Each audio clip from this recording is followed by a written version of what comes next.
Yo guys, what is up? Max and Wonderlands video, and today we're going over Spellshot. This is an absurd interaction that I've turned into a build that I want to share with you guys that just absolutely melts bosses in Wonderlands. I'm just going to do a boss kill real quick because I don't really know how to describe this build. So we're going to do a quick little boss kill.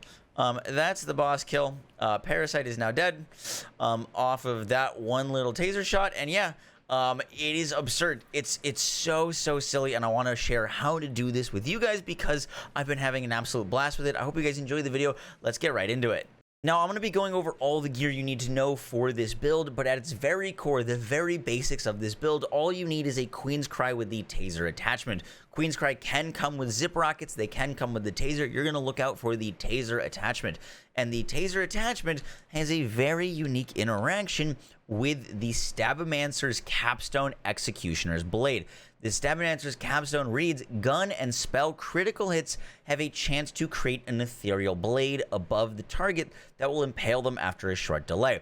Ethereal blades deal melee damage based on the Fate Maker's equipped melee weapon.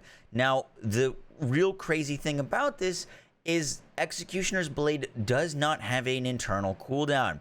It can proc as much and as often as you can as long as you're proccing gun critical hits as fast as possible. And you can probably already see where this is coming together. The taser attachment procs those gun critical hits absurdly fast. In fact, it spawns so many melee weapons with this that it destroys bosses, and that at its very core is the build. I'm going to show you the gear and the class mods that you guys need to know, but that is kind of the big takeaway from this. Now let's get into the rest of the gear so you can make this damage go from 10 damage to thousands and thousands and thousands of damage. Now, the next part of this build is our melee weapon. This is actually a melee build, but we're going to be causing all of our melee damage by shooting the taser. So we're actually speccing a lot of melee damage, and we're also actually going to be speccing spell damage. The reason we're speccing spell damage is because we are using the spell blade. I made a claw video on this recently. The spell blade is one of the only melee weapons in the entire game that's hilt mod. Actually works with action skills, capstones. It works with Dreadwind. It works with the Claw's Hammer. It works with Executioner's Blade. It works with Ghost Blade. It works with literally everything, and it also works with the Stabbomancer's Capstone Executioner's Blade. And what the Spell Blade does is it allows us to scale our damage off of both melee and spell damage, meaning we're going to be playing a Stabbomancer spell shot for this build because we're going to be getting as much spell damage as we can, which will translate to melee damage, and we're going to be getting as much melee damage as we can, which will also translate to more melee damage.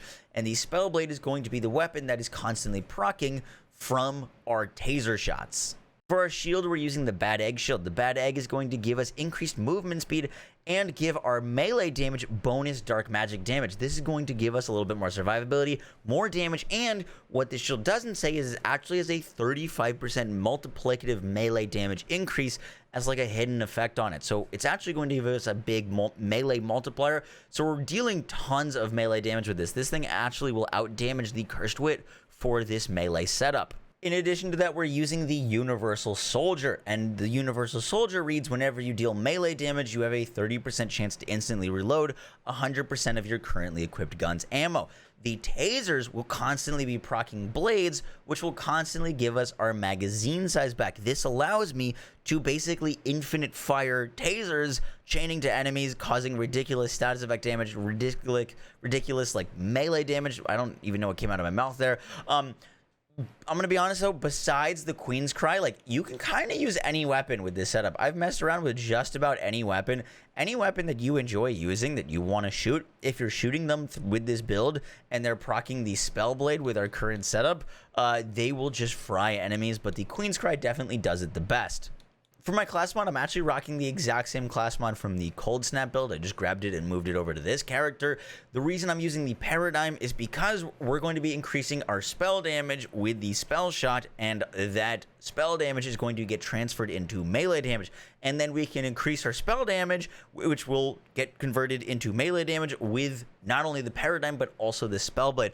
Now, I will say, if you don't want to farm for a Paradigm, because Paradigms can be very difficult to get, especially with the right like melee damage and ability damage are increased by spell damage, the other class mod that I've been messing around with is the Smart Armor, and that works really well. That's going to reduce our critical hit chance by 50%, but increase our critical hit damage by 50%. This one works really well as well. I actually can't tell which one I like more, but both of these class mods are going to be a great option for this build. For the rest of the gear, I'm rocking 2 spell damage rings with melee critical hit chance and melee critical hit damage. I'm rocking a Buffmeister. I use a Buffmeister on action skill start, increase damage dealt by 20% with Zap and Bonk. These Zap and Bonk are both going to give me 80% spell damage and 80% melee damage, which we're going to be able to take advantage of both, and with the Paradigm convert that into even more damage.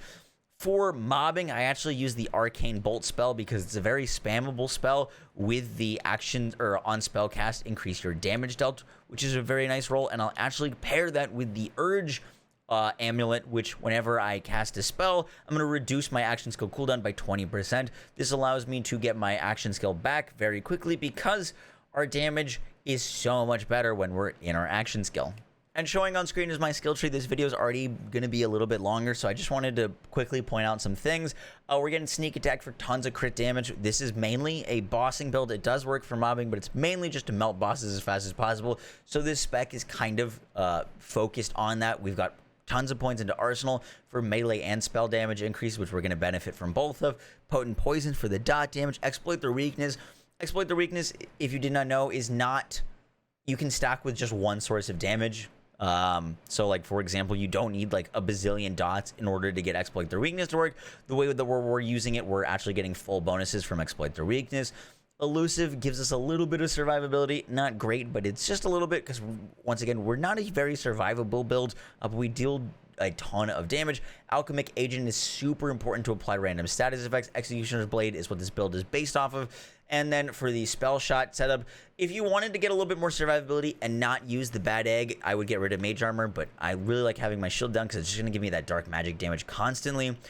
Fauna Mana for the cooldown, Magic Bullets for gun damage increase, this skill for reload speed, just warming up for the fire rate, but we're mainly here for the high thread count +6. This is going to allow us to stack up a ton of spell damage, and that spell damage is going to be increasing the damage of our spell blade procs from Executioner's Blade, but also it's going to be increasing the conversion of the Paradigm to even more melee damage.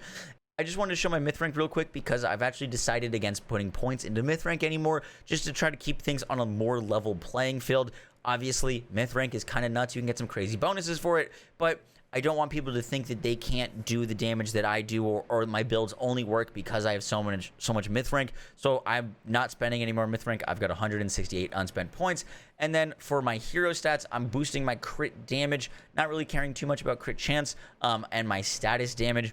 These are the two most important things: crit damage and crit chance, crit damage and status damage. The rest you could put into HP and ward for survivability. Skill cooldown is a nice thing to have. I've got some points into here. Crit chance is good. I'd probably put the rest of the points into skill cooldown. And right now I've got some decent Stabbomancer power and some decent Spellshot power. Depending on my amulets, it's gonna switch up. I prefer to have more Stabbomancer power for mobbing and more Spellshot power for bossing. Guys, that is gonna do it for the video. This was Spellshock. One thing I wanted to note, by the way, is you don't actually need to use a shock spellblade. My spellblade was just in shock, but if you wanted to make a fire version of this build with a fire spellblade or a cryo build with a cryo spellblade, you could totally do that. It really doesn't need to be shock, so don't feel like limited to that. But yeah, guys, that is going to do it for the video. I hope you guys enjoyed. I will have the save file for this build in the Discord if you want to mess around with it. It's pretty silly. And yeah, I'll catch you on the next one, guys. Take care. Peace.